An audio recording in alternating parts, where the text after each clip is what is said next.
Je t'avais pas vu. Désolée, j'étais en pleine cure thermale. Tu sais ce que c'est? Non? Alors il semble impératif pour nous de partir à la découverte de l'histoire du thermalisme, et notamment à Dax.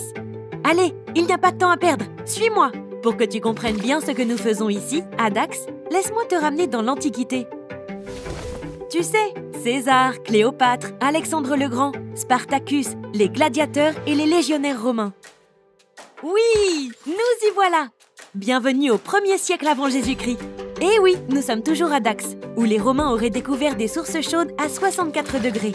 D'ailleurs, le mot thermae signifie chaud en latin, d'où le mot thermalisme que l'on utilise aujourd'hui.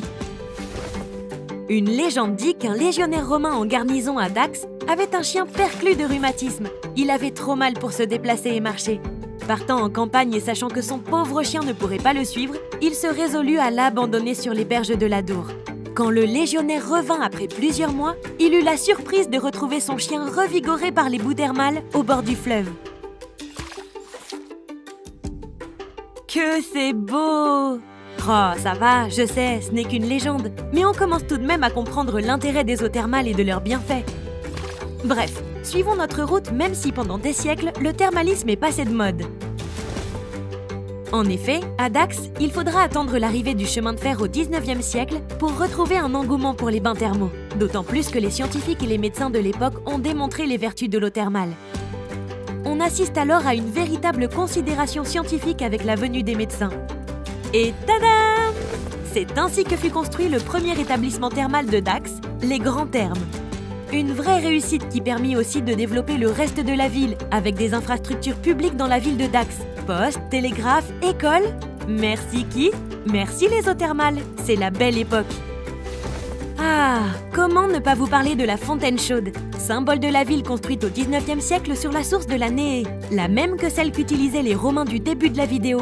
La boucle est bouclée. La température de l'eau est de 64 degrés et sa minéralisation est acquise à une profondeur de 2000 mètres. Faut pas avoir le vertige.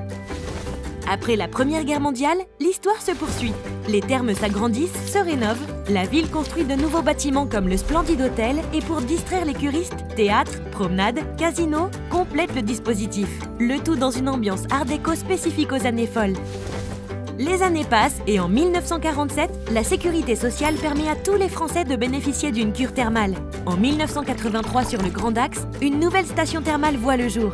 À Saint-Paul-les-Dax, Monsieur Ginca découvre sur son terrain une source d'eau thermale. Se crée alors le quartier thermal de Saint-Paul-les-Dax.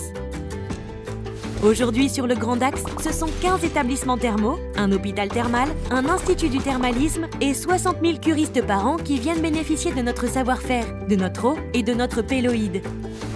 Bon, c'est pas tout, je serai là si tu me cherches. Tu sais où me trouver. À très vite!